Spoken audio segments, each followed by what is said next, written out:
নমস্কাৰ।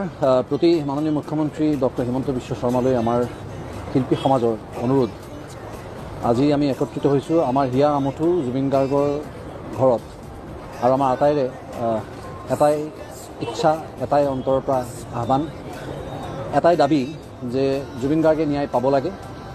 আৰু আজি যিবোৰ গাফিলতি আমি দেখিবলৈ পাইছোঁ সামাজিক মাধ্যমত, আমাৰ হিয়া আমঠু জুবিন গাৰ্গৰ লগত যিবোৰ ঘটনা হ'ল, তাৰ আমি উচিত তদন্ত হোৱাটো বিচাৰোঁ আৰু নিৰপেক্ষ তদন্ত হোৱাটো বিচাৰোঁ।